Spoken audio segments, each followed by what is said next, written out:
ॐ नमः शिवाय।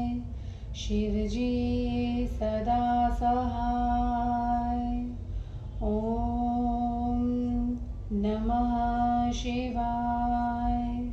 गुरुजी सदा सहाय। जय गुरुजी। अथ श्री शिव महापुराणे सप्तम्या वायव्य संहिताया उत्तरभागः अथ पञ्चत्रिंशोऽध्यायः। उपमन्युरुवाच अथ वीरभवत्तत्र सनादं शब्दलक्षणम् आमित्येकाक्षरं ब्रह्म ब्रह्मणा प्रतिपादकं तदप्यविदितं तावत् ब्रह्मणा विष्णुना तथा रजसा तमसा चित्तं तयोर्यस्मात् तिरस्कृतं तदा विभक्तमभवच्च तुर्द्वेकं तदक्षरम् औमेति त्रिमात्राभिः परस्ताश्वर्धमात्रया तत्रकारः श्रितो भागे ज्वललिङ्गस्य दक्षिणे उकारश्वोत्तरे तद्वन्मकारस्तस्य मध्यतः अर्धमात्रात्मको नादः श्रूयते लिङ्गमूर्धनि विभक्तपि तथा तस्मिन् प्रणवे परमाक्षरे विभागार्थ च तौ देवो न किञ्चिदवजग्मतुः वेदात्मना तदा व्यक्तः प्रणवो विकृतिं गतः तत्रकारो ऋगभवद् उकारो यजुरव्ययः मकारः सामजसच्चातो नादस्त्वार्थर्वणि श्रुतिः ऋगयं स्थापयामास समासात् वर्धमात्मनः रजोगुणेषु ब्रह्माणं मूर्तिष्वाधं क्रियास्वपि सृष्टिं लोकेषु पृथिवीं तत्त्वेष्वात्मानमव्ययं कलाध्वनिनिवृत्तिं च सहं ब्रह्मसु पञ्चसु लिङ्गभागेष्वधोभागं बीजाख्यं कारणत्रये चतुष्षष्टिगुणैश्वर्य बौद्धं यदणिमादिषु तदित्थमथैर्दर्शभिर्व्याप्तं विश्वमृच्छागजगत् अथोपस्थापयामास स्वार्थदशविधं यजुः तत्सत्त्वं गुणेषु विष्णुं च मूर्तिष्वाधं क्रियास्वपि स्थितिं लोकेष्वनन्तरिक्षं विद्धां तत्त्वेषु च त्रिषु कलाद्वसु प्रतिष्ठां च वामं ब्रह्मसु पञ्चसु मध्यं तु लिङ्गभागेषु योनिं च त्रिषु हेतुषु प्राकृतं च यथैश्वर्य तस्माद्विश्वं यजुर्मयं तथोपस्थापयामास सामार्थदशधात्मनः तमोगुणेष्वथो रुद्रं मूर्तिष्वाधं क्रियासु च सहृतिं त्रिषु लोकेषु तत्त्वेषु शिवमुत्तमं विद्याकलास्वघोरं च तथा ब्रह्मसु पञ्चसु लिङ्गभागेषु पीठोर्ध्व बीजिनं कारणत्रये पौरुषं च तथैश्वर्यत् मिथ्वं साम्ना ततं जगत् अथाथवा हि नैर्गुण्यम् अर्थ प्रथमात्मनः ततो महेश्वरं साक्षान् मूर्तिष्वपि सदाशिवं क्रियासु निष्क्रियस्यापि शिवस्य परमात्मनः पुतानुग्रहणं चैव मुच्यन्ते येन जन्तवः लोकेष्वपि यतो वाचो निवृत्ता मनसा सह तदूर्ध्वमुन्मना लोकात् सोमलोकमलौकिकं सोमः सहो मया यत्र नित्यं निवसतीश्वरः तदूर्ध्वमुन्मना लोकाधं प्राप्तो न निवर्तते शान्तिं च शान्त्यतीतां च व्यापिकां वे कलास्वपि तत्पुरुषं तथैशानं ब्रह्मसु पञ्चसु मूर्ध्वानिमपि लिङ्गस्य नादभागेष्वनुत्तमं यत्र बाह्य समाराध्यः केवलो निष्कलः शिवः तत्त्वेष्वपि तदा बिन्दोर्नादाच्छते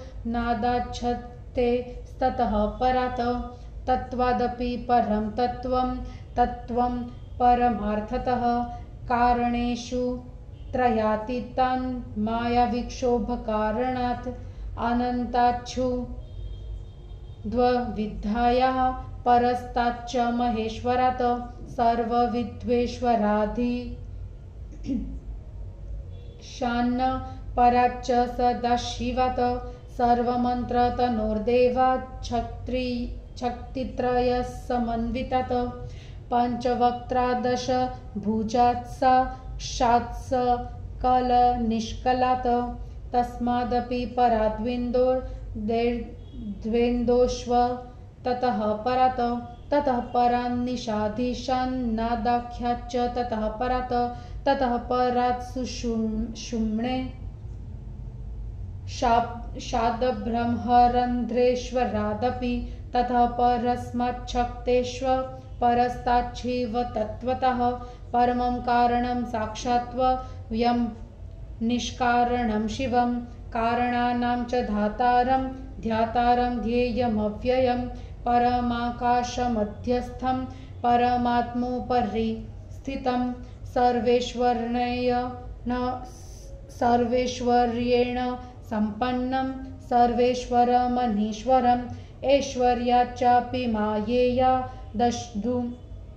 दशुद्भान्मानुषादिकात् अपराच्च परात्याज्या दविशुद्ध्वगोचरात् तत्पराच्छद्विद्धाधात् उन्मन्नात् परात् परमं परमेश्वर्यन्मुन्मनाधमनादि च अपरामपराधीनं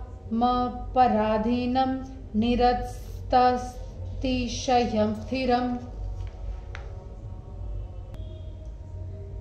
इत्थमर्थैर्दशविधैर्यमाथवरवर्णि श्रुतिः यस्माद्वरिष्यसि तस्मान् द्विषं व्याप्तमथर्वणात् ऋग्वेदः पुनराहेदं जाग्रद्रूपं मयोच्यते येनाहमात्मतत्त्वस्य नित्यमस्यम्य विधायकः यजुर्वेदो वदत्तद्व स्वप्नावस्थामयोच्यते भोग्यात्मना परिणता विद्यावेद्धा यतो मयि सामचाह सुषुप्त्याख्यं वेममेवं सर्वमयोच्यते ममार्थेन शिवेनेदं तामसेनाभिधीयते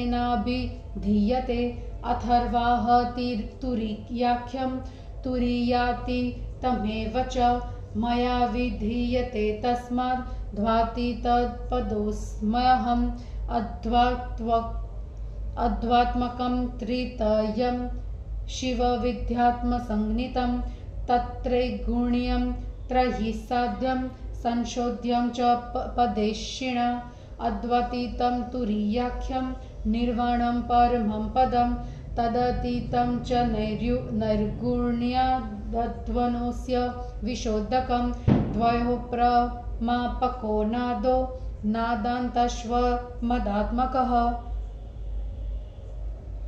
तस्मात्ममार्थ स्वातन्त्र्यात् प्रधानः परमेश्वरः यदस्ति वस्तु तत्सर्वगुणप्राधान्य योगतः समस्तं व्यस्तमपि च प्रणवार्थ प्रचक्षते सर्वार्थवाचकं तस्माद् एकं ब्रह्मेतदक्षरं तेनोमिति जगत्कृत्स्नं कुरुते प्रथमं शिवः शिवो हि प्रणवो ह्येष प्रणवो हि शिवस्मृतः वाच्यवाचकयोर्भेदो नात्यन्तं विद्यते यतः चिन्तया रहितो रुद्रो वाचो यन्मनसा सह अप्राप्य तन्निवर्तन्ते वाच्यस्त्वेकाक्षरेण सह एकाक्षरादकाराख्यात् आत्मा ब्रह्माभिधीयते एकाक्षरादुकाराख्यात् द्विधा विष्णुरुदीर्यते एकाक्षरान्मकाराख्या शिवो रुद्र उदाह्यतः दक्षिणाङ्गन्महेशस्य जातो ब्रह्मात्मसज्ञकः वामाङ्गद भवद्विष्णुस्ततो विधेति सज्ञितः हृदयान्नीलरुद्रोभुं जीवस्य शिवसंज्ञकः सृष्टेः प्रवर्तको ब्रह्मा स्थितिर्विष्णुर्विमोहकः संहारस्य तथा रुद्रस्तयोर्नित्यं नियामकः तस्मात्र यस्ते कथ्यन्ते जगतः कारणानि च कारणत्रयहेतुष्व शिवः परमकारणम् अर्थमेतमविज्ञाय रजसा बद्ध्वैरयो युवयो प्रतिबोधाय मध्यलिङ्गमुपस्थितम् एवमिति मां प्राहुर्यदि होक्तमथर्वणा रुद्रो यञ्जूंसि सामानि शाखाश्वान्यः सहस्रशः वेदेष्वेवं स्वयं वक्तमित्यवदस्त्वपि स्वप्नानुभूतमिव तत्ताभ्यां नाध्यवसीयते यतोस्तत्र प्रबोधाय तमोपनयनाय च लिङ्गेऽपि मुद्रितं सर्व यथा वैदेरुदाहृतम् तददृष्ट्वा मुद्रितं लिङ्गे प्रसादाल्लिङ्गनस्तदा प्रशान्तमनसो देवो प्रबुद्धो सम्बभूवतु सम्पत्तिं विलयं चैव यथात्म्यं च षड्वनाम ततः परतरं धाम धामवन्तं च पुरुषं निरुत्तरतं ब्रह्म निष्कलं शिवमीश्वरं पशुपाशमयस्यास्य प्रपञ्चस्य सदापतिम् अकुतो भयमत्यन्तं वृद्धिक्षयमव्ययम् बाह्यमाभ्यन्तरं व्याप्तं बाह्याभ्यन्तरवर्जितं निरस्तातिशयं शश्वद्विश्वलोकविलक्षणम् अलक्षणमनिर्देश्यं वामनसगोचरं प्रकाशैकरसंशान्तं प्रसन्नं सततोदितं सर्वकल्याणनिलयं शक्त्या तादृशयान्वितं ज्ञात्वा देवं विरूपाक्षं ब्रह्मनारायणो तदा रचयित्वाञ्जलिं मूर्ध्नि भीतोवाचमुच्चतु ब्रह्म उवाच अग्न्यो वाहमभिघ्नो वात्वयादो देव निर्मितः इदशीं भ्रान्तिमापन्नम् इति कोत्रापराध्यति आस्तां ममेदमज्ञानं त्वयि सन्निहते प्रभो निर्भयः को बिभाषेत कृत्यं स्वस्य परस्य वा आवयोर्देवदेवस्य विवादोऽपि हि शोभनः पादप्रणामफलदो नाथस्य भवतो यतः विष्णुर्वाच स्तोतुं देवानवागस्ति महिन्यः सदृशी तव प्रभोरग्रे विधेयानं तूष्णीं भावो व्यक्तिक्रमः किमत्र सन्थटेत्कृत्य मित्येवावसरोचितम् अजानन्नपि यक्तिचिन् प्रलप्य त्वां न तोऽस्म्यहं कारणत्वं त्वया दत्तं विस्मृतं तव मायया मोहितो हृत्कृतश्वापि पुनरेवास्मि शासितः विज्ञापिते किं बहुर्भिर्भीतोऽस्मि भृशमीश्वर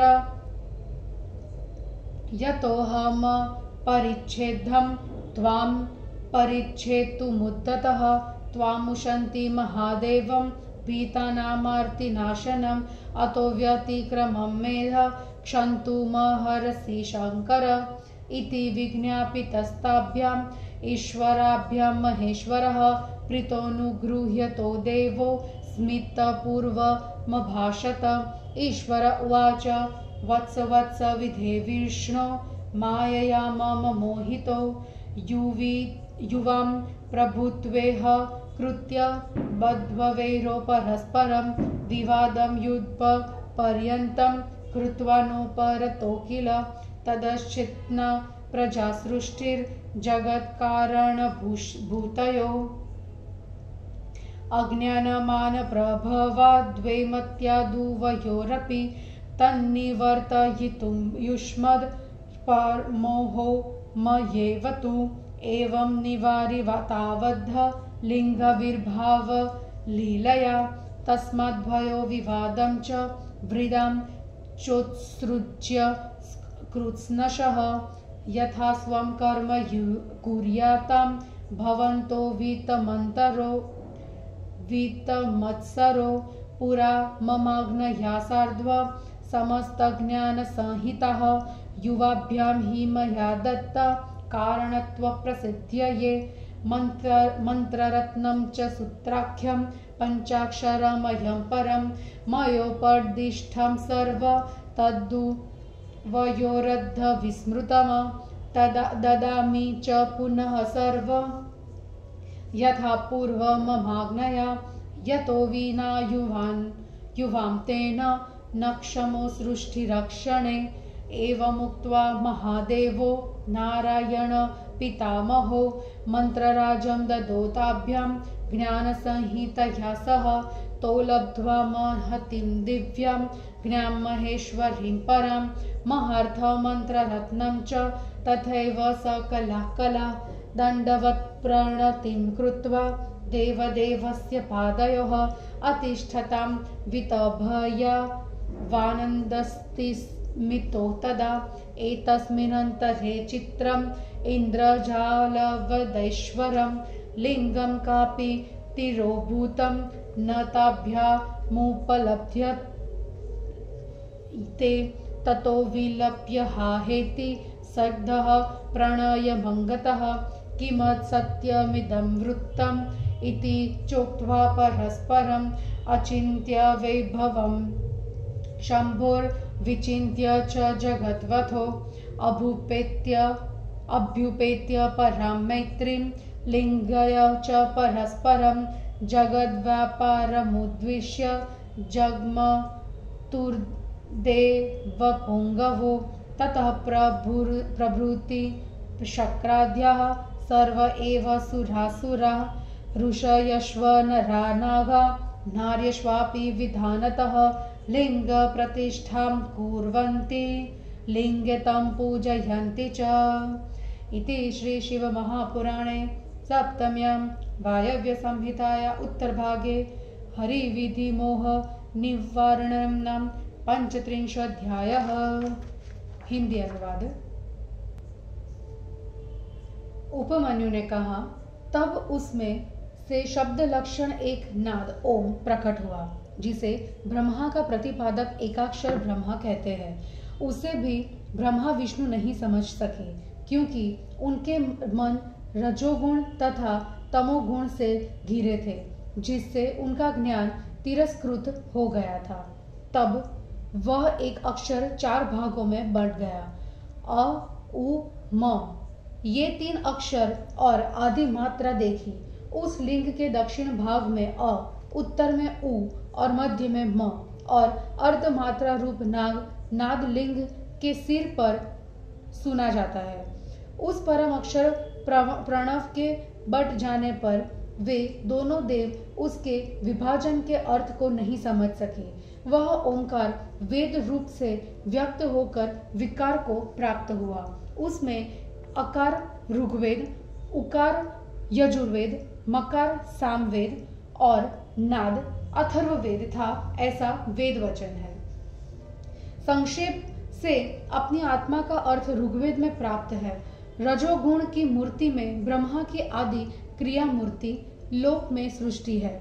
उन तत्वों में अविनाशी आत्मा पंच ब्रह्म में सद्योजात कला आदि तथा अध्व की निवृत्ति है। लिंग के भागों में अधोभाग बीज नामक है। तीनों कारणों में 64 गुणों के ऐश्वर्य जो अणिमादि में विद्यमान है। इस प्रकार 10 अर्थों से युक्त रुचा से यह संसार व्याप्त है। यजुर्वेद ने भी इसी अर्थ को स्थापित किया है। गुणों में सत्व गुण प्रधान विष्णु मूर्ति, क्रियाओं में आदि क्रिया, लोक में स्थिति, 3 तत्वों में विद्या, कलाध्व में प्रतिष्ठा, पंच ब्रह्म में वामदेव रूप, लिंग भागों में मध्य भाग, 3 कारणों में योनि रूप है और प्राकृत ऐश्वर्य, यह सब यजुर्वेदमय है। ऐसे ही सामवेद ने 10 प्रकार से अपना अर्थ स्थापित किया है। गुणों में तम, मूर्तियों में रुद्र, क्रियाओं में आदि क्रिया, तीनों लोकों में संहार, तत्वों में शिव उत्तम है, कलाओं में विद्या कला और अघोर तथा पंच ब्रह्मों में ब्रह्म स्वरूप है। लिंग भागों में पीठ तथा ऊपरी भाग 3 कारणों में बीज रूप है। पुरुषार्थ तथा ऐश्वर्य को लेकर साम विधि से यह संसार स्थित है। अथर्वा ने भी कहा है कि आत्मा का निर्गुण ऐश्वर्य होता है। सदाशिव मूर्तियों में महेश्वर की मूर्ति, निष्क्रिय परमात्मा शिव की क्रियाओं में प्राणियों पर अनुग्रह करना जिससे प्राणी मुक्त हो जाते हैं। लोकों में भी जहाँ मन के साथ वाणी निवृत्त हो जाती है, उसके ऊपर उन्मन लोक से अलौकिक सोम लोक है जहाँ उमा के साथ सदा ईश्वर निवास करते हैं। उसके ऊपर उन्मन लोक है जहाँ जाकर यह प्राणी निवृत्त नहीं होता। शांति तथा शांत्यतीत कलाओं में व्यापिका कला, पंच ब्रह्म में तत्पुरुष तथा ईशान लिंग के शिरोभाग में एवं नाद भागों में श्रेष्ठ, जहाँ केवल निष्कल शिव का आवाहन एवं पूजन करना चाहिए। तत्वों में बिंदु और नाद शक्ति से भी परे परम तत्व है। वास्तव में वह परमार्थ तत्व से रहित है। वह माया के कारण तीनों कारणों से परे है। अनंत से शुद्ध विद्या से तथा महेश्वर से परे सब विद्याओं के स्वामी शिव है। उनसे परे कुछ नहीं। शक्तित्रय समन्वित समस्त मंत्र मूर्ति देव जो पंचमुख 10 भुजाओं वाले साक्षात कला रहित है। उससे परे बिंदु, उससे परे अर्धचंद्र और उससे परे नाद, उससे परे सुषुम्नेश, उससे परे ब्रह्म रंध्रेश्वर, उससे परे शक्ति और उससे परे शिव तत्व, उससे परे परम कारण स्वयं निष्कारण साक्षात शिव है। समस्त कारणों का विधान करने वाले, ध्येय तथा अविनाशी का ध्यान करने वाले, परम आकाश के मध्य में तथा परमात्मा के ऊपर स्थित, सभी ऐश्वर्यों से संपन्न, अनिष्पर होते हुए भी सबके स्वामी, माइक ऐश्वर्य, मानुषादि पर अपर से त्याज्य से, अविशुद्ध मार्ग के गोचर होने से परे, शुद्ध विद्या, उससे परे उन्मना कला, उस उन्मना आदि में परम ऐश्वर्य अनादि है। अपर पराधीनता रहित, समानता रहित, अतिशय स्थिर, इन 10 अर्थों से युक्त अथर्ववेद जिससे यह अधिक है, उसी से यह संसार व्याप्त है। ऋग्वेद कहता है कि मैं जागृत रूप का वर्णन कर रहा हूँ क्योंकि मैं नित्य आत्म तत्व का कहने वाला हूँ। यजुर्वेद कहता है कि मैं स्वप्नावस्था का वर्णन करता हूँ क्योंकि भोग आत्मा की परिणति सदा मुझ में रहती है। सामवेद कहता है मैं सुषुप्ति का वर्णन करता हूँ क्योंकि शिव द्वारा सुषुप्ति तामसी कही जाती है। अथर्व कहता है कि मैं चौथा हूँ, अतः मैं पुरियातीत का वर्णन करता हूँ। मैं कहता हूँ कि मैं अद्वातीत पद हूँ। अध्यात्मक त्रितयम्बिक विद्यात्मक संज्ञा वाला है। यह त्रैगुण्यातीत वेदों से साध्य है। पद प्राप्ति की इच्छा करने वालों को अध्वशोधन करना चाहिए।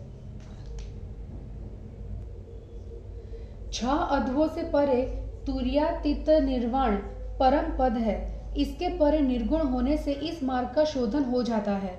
इन दोनों का प्रमाण नाद है। यही मेरा अंतिम रूप है। अतः मेरे लिए स्वतंत्रता से प्रधान परमेश्वर जो वस्तु है वह सब गुण प्राधान्य योग से ही है। यह समस्त या व्यस्त संसार ओमकार के अर्थ को कहता है। यह एक अक्षर ब्रह्मा के संपूर्ण अर्थ का वाचक है। इसलिए शिवजी ओम से ही संपूर्ण संसार को बनाते हैं। शिव ही प्रणव है और प्रणव ही शिव है। वाच्य तथा वाचक में कोई भेद नहीं है। अतः चिंता रहित रुद्र मन वाणी के अगम अगोचर होते हैं। उस वाच्य को प्राप्त न करके इंद्रिया लौट जाती है। वह एकाक्षर ब्रह्मा की आत्मा कहा जाता है। उ एकाक्षर विष्णु का वाचक है। म एकाक्षर शिव का सूचक है। महेश के दक्षिण अंग से आत्मा संज्ञक ब्रह्मा उत्पन्न हुए। बाएं अंग से विद्या संज्ञक विष्णु हुए। शिव के हृदय से शिव संज्ञक नीलरुद्र हुए। सृष्टि प्रवर्तक ब्रह्मा और पालन के देवता विष्णु हुए। संहार तथा दोनों का नियम में रखने वाले रुद्र हुए। इसलिए ये तीन संसार के कारण कहे जाते हैं और इन तीनों के परम कारण शिव है। इस अर्थ को न जानकर रजोगुण के कारण वैर किए हुए तुम दोनों को समझाने के लिए बीच में यह लिंग उपस्थित हुआ। इस प्रकार अथर्ववेद ने मुझे ओम कहा था। ऋग, यजु, साम तथा उनकी सहस्रों शाखा वेदों में उन्होंने स्वयं अपने मुख से यह स्पष्ट कहा है। फिर भी स्वप्न के समान उन वेदों को कुछ निश्चय नहीं हुआ। तब उन्हें ज्ञान देने के लिए और उनके अज्ञान को दूर करने के लिए यह सब उस लिंग में मुद्रित कर दिया, जैसे वेदों ने कहा था। तब उसे लिंग में मुद्रित देखकर शिव की कृपा से उन देवताओं का मन शांत हुआ और उन्हें ज्ञान प्राप्त हुआ। उत्पत्ति, विनाश, शतद्व की यथार्थता, उससे परे परम धाम और उस धाम वाले पुरुष को जो सबसे उत्कृष्ट ब्रह्मा, निष्कल ईश्वर, पशुपाश में इस प्रपंच के स्वामी, सब ओर से भय रहित, वृद्धि क्षय से हीन, अविनाशी, बाहर भीतर व्याप्त तथा बाहर भीतर से रहित, सबसे अत्यंत परे, विश्व तथा लोक से विलक्षण, लक्षणहीन, निर्देश से रहित, मन वाणी के अगोचर, प्रकाश स्वरूप, एकरस, शांत, प्रसन्न, सदा उचित, समस्त कल्याणों के स्थान, वैसे ही शक्ति से युक्त विरूपाक्ष देव को जानकर ब्रह्मा और नारायण अंजलि को माथे पर लगाकर डर कर कहने लगे। ब्रह्मा जी ने कहा, मैं ज्ञानी या अज्ञानी जैसा भी हूँ, हे देव, मुझे आपने ही बनाया है। मैं ऐसे भ्रम में पड़ गया, इसमें किसका अपराध है?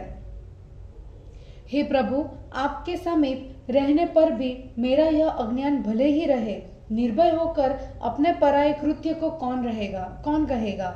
हम दोनों का देव के साथ यह विवाद भी अच्छा ही है, क्योंकि आप जैसे स्वामी के चरण हमें प्रणाम करने को मिले। विष्णु जी ने कहा, आपके महिमा के अनुरूप स्तुति करने की शक्ति मेरी वाणी में नहीं है।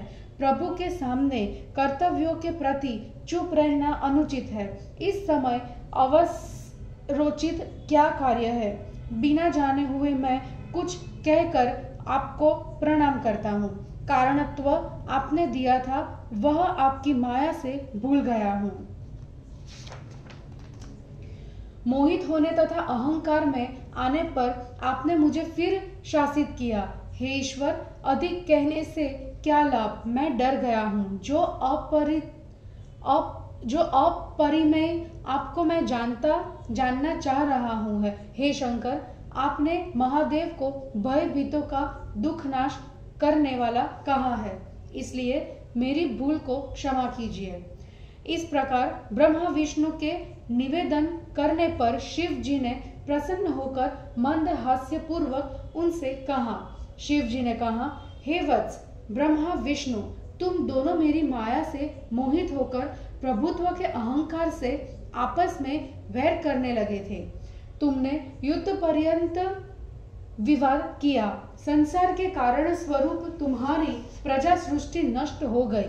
तुम दोनों के अज्ञान तथा अभिमान के कारण उत्पन्न मन मुटाव को दूर करने के लिए मैंने लिंग को प्रकट कर आज आप दोनों को हटाया। इसलिए जब विवाद और लज्जा पूर्ण रूप से छोड़ दो, तब अब तुम दोनों अभिमान छोड़कर यथा योग्य कर्म करो।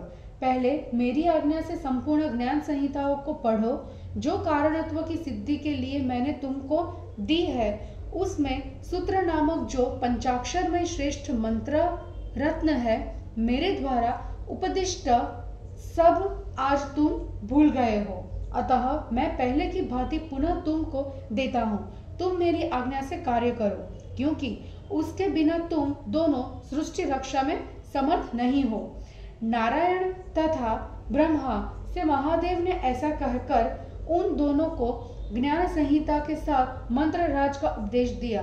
वे दोनों महेश्वर की उत्तम एवं दिव्य आज्ञा को पाकर महार्थ युक्त मंत्र रत्न और संपूर्ण कला को पाकर वे दोनों देव देव के चरणों में दंडवत प्रणाम कर आनंद मग्न तथा भय रहित हुए।